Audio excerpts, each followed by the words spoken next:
Hi, everybody, and welcome to the August 13th, 2020 Globe Mission Mosquito webinar. Where this webinar, we have some new resources to share with you on our mosquito notebook.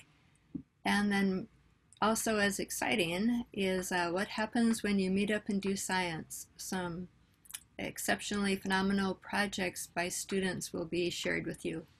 Give you some ideas of how you can use Globe data, NASA data, Globe Observer, Mosquito, and land cover.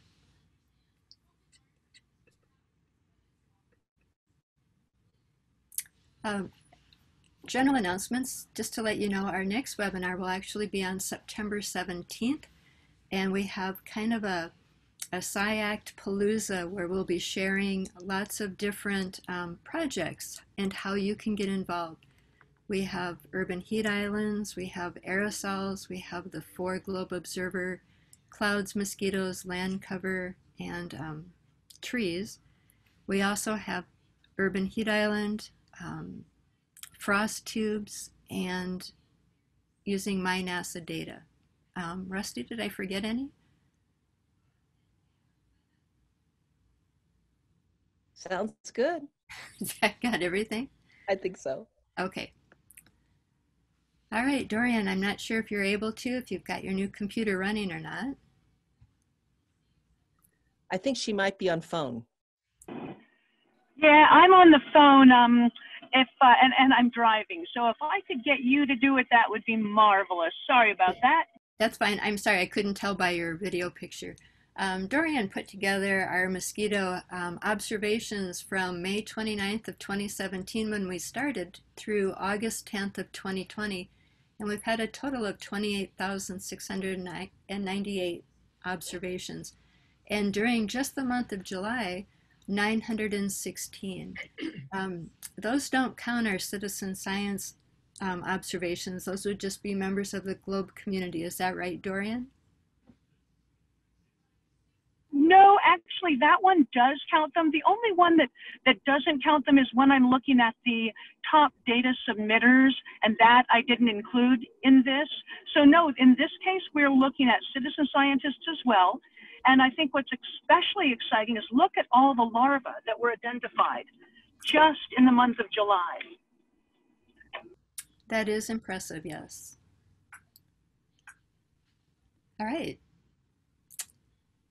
Now, I'd like to introduce our colleague Liz Burke with a new mosquito resource, the Mission Mosquito Science Notebook. And I put Liz's email address in here so that if there's anyone who has a question or a comment about the mosquito notebook, you're more than welcome to contact Liz at her email address. Yes, please do. So, hello everyone. Yes, my name is Liz Burke, member of the team here. I work out of Alaska, so it's still morning up here for me, but we are going to jump in on this.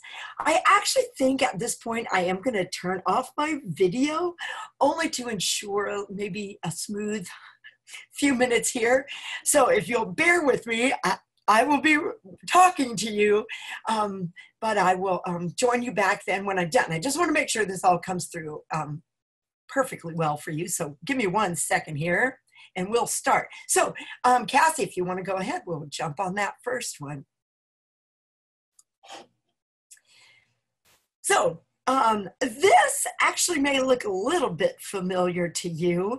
Initially, we did one of these, a science notebook, a mosquito science notebook thing a couple of years ago, but that one was focused just exclusively on classroom use. So we did it with the classroom in mind, a student sitting in the classroom doing this as a classroom activity. We did a teacher's edition that accompanied it with lots of background information and resources for the teacher. And so it was a really cool thing. But then, of course, we had this weird biological thing happen to our lives recently, and it's changed everything. And we all know the impact that it's had on education, with kids doing more educational stuff outside of the classroom. So we decided we needed to maybe tweak this a little bit and come in from a little bit different angle on it in response to that. So we wanted to come up with a notebook that could be independently doable so that a kid could take this notebook and run with it. We also wanted it to be highly user-friendly, and we wanted it to be highly engaging so that we could get those kids to jump on this and get real involved with it. So we needed kind of more of a citizen science kind of approach to this notebook. And so this is the newer version of that. We actually introduced this newer version earlier this summer, but this is basically what you saw, a cover, and we'll show you a couple of the other pages with this. But we've now gone through a series of reviews, both by adults and by kids, some as young as 8 years old. And we've had more amazing contributions from our graphic artist, and our newest version is due to appear on the website. And we thought now would be a good time to kind of introduce you to it. So this is the cover, intentionally left blank there in the middle because we will ask further into the notebook after a little bit of an introduction that the notebooker goes back to the cover page and adds their own graphic and personalizes it a bit. So their own drawing of a mosquito or, a proboscis or whatever to make it their own notebook. But from there on in, if you look at the next page, we jump right into our table of contents. And we set this page up, and it's, the graphic artist really made this one pop to make sure that you saw this is the table of contents and it is set up to run this way. We gave you a little bit of an introduction. You'll see that in just a second. You'll get to meet the mosquito. Then the science questions about mosquitoes take up a couple pages. And then we put in some background builders. And so you can see we've made a list of those. We need to read those to you, but you can see that. We did a background building summary. We have a page in there about how we're going to keep building this notebook, and then a page of some notes.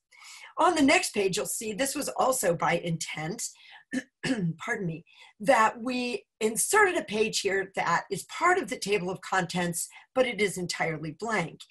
Our hope here is that the student will add, as we add more things, and I'll explain that in a few minutes, as we add more activities, the student goes back, lists that topic, puts the page number in, and adopts that then as part of the continuing notebook process. So we start off after they get their table, and they can print several of those because we do plan to have several more additions to or installments on this. But following this page, we go to the introduction. And so we have some kids looking at some mosquito larvae there, but we kind of put a summary in here to introduce to the student and also to the adult that might be overseeing this and helping with this, what this is all about. So you can certainly read that. I just wanted to give you the idea of kind of where we're going and what this is going to look like. Several of us on this team are former teachers from the middle school level up to the college level. And we knew that getting kids, especially in our target age range on this, which is probably 10, 11 years old, maybe up to the 14, 15-year-old, in middle school, generally middle school ages.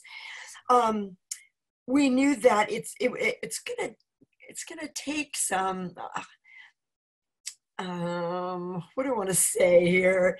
We wanted to make sure that we can engage those kids. We knew that we had the skills to do that. We wanted to get that into this notebook so we could get those. So that whether you are an 11 to 14-year-old student, or whether you're the parent, the grandparent, or the caregiver at home with this 11 to 14-year-old student trying to do some science, or whether you are an informal educator at a venue doing science with 11 to 14-year-olds. We wanted this to really kind of hit that target. So we started off with the assumption that kids picking up this notebook, I'm not going to spend a lot of time on this. I just want to give you the background quickly. We started with the assumption that the kids picking up this notebook would probably have little, or simply by virtue of their age and their grade level, have little or no background in much of the biology and the ecology that we were going to be presenting to them. So we think that the strengths of this notebook is that the presentation is geared toward that age group. The texts and activities that are in there are engaging. It incorporates relevant science information about mosquito biology and mosquito behavior. It includes many, many self-guided activities. It challenges the kids to think. It asks them lots of questions to which they must reply in the notebook. It introduces principles and habits of research, particularly going outdoors to do that research. It builds confidence in independent learning and independent research, and it builds their confidence in doing the Globe Mission Mosquito, particularly the Mosquito Habitat Mapper. We're also building observational skills, writing skills, drawing skills, data collecting skills. We try to incorporate all of those things in this notebook. I'm just going to run through just a couple of the topics that are in here, but here's where maybe you can jump in and contribute or help us out or give us some of your thoughts. As I go through a few things here in the chat, and I know this is spur of the moment, so excuse that, but something may click with you, spark an idea or suggestion, but anything that you might recommend for a future installment, something you have worked with or you think of with mosquitoes as being something that we should consider putting in here.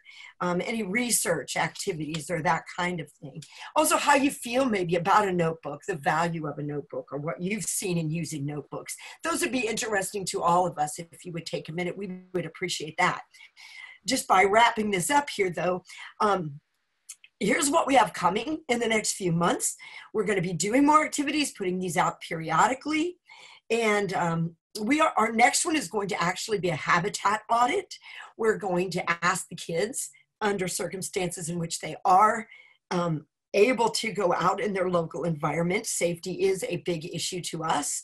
We are going to ask them to follow the local recommendations. However, if they are out in the environment, to get in their local environment, which is key to everything we're trying to do here, get them to know their local environment, get them out and do a habitat, look for mosquito habitat, gather some data, gather some information, and get used to being out there and seeing what that is all about. We have some stuff where they're going to do some role playing. We're going to charge them with being on a mosquito commission. And here's a scenario, and solve the scenario, and how would you share this information with the public?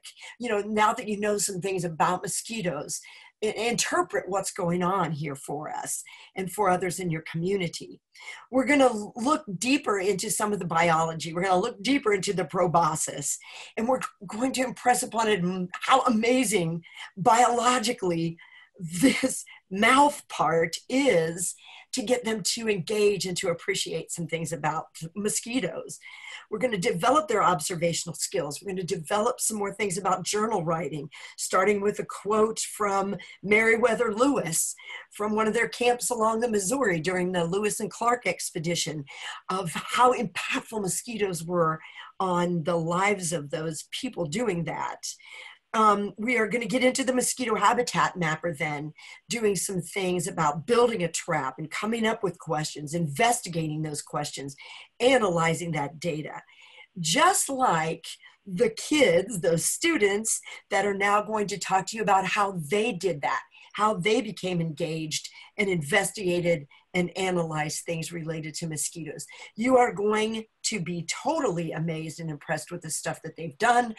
We hope that you will then go use this notebook to maybe move kids along in that direction as well. So any other suggestions that pop up as you go through the rest of the webinar, please add those in or reach out to me personally at that email address. I would appreciate that. And I am turning it over to some students that are amazing, and you will learn a lot from these guys. So let's do this. Go, you guys. Thank you. Thank you very much, Liz. All right, what happens when you do meet up and do science? Here's some projects that the kids have done, but before we get into the projects, Rusty. Thank you, Cassie. I'm very happy to report that Cassie and I and two other scientists, Dr. Erica Potus at JPL and Peter Nelson from Oregon State University, had a wonderful experience working with 114 high school interns that were part of the SEAS 2020 virtual high school summer internship. There are a lot of exciting outcomes, and we're going to show you some of the most important outcomes, which are the reports and the research that they've done. But, you know, NASA likes metrics. Here are some really exciting metrics. So 70 students completed research projects, and we have 50 research projects submitted so far, both from teams and individuals. We have now 6 guest scientist blogs, and I encourage you to go to the Globe Mission Mosquito blog site to hear their plain science versions of what they were working on today. And just take a look here at all the measurements and code products and analyses that were done by this group. Pretty tremendous. So not many of them, but some of them are on the call today. And so I hope that they will also convey to their colleagues our greatest thanks for being really important parts of the Globe Mission Mosquito project this summer. Okay, let's get started.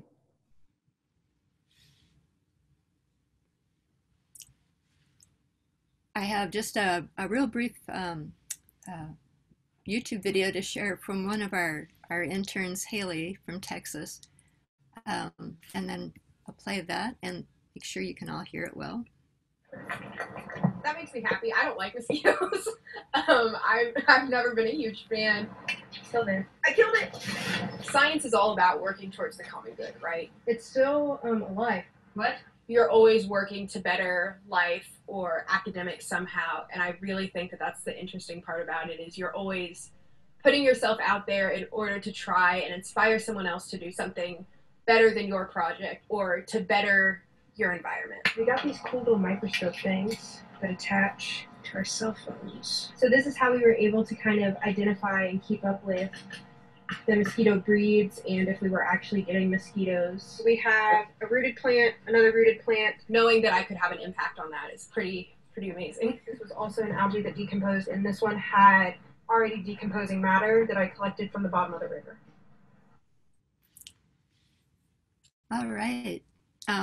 What Rusty, Peter, and I did was kind of organize by general theme of what the projects were, whether it was a development of methods and tools, land cover analysis projects using Collect Earth Online, whether they were field-based mosquito habitat or mosquito trapping experiments, and then we had 2 that were on the effect of COVID-19 on mosquito populations.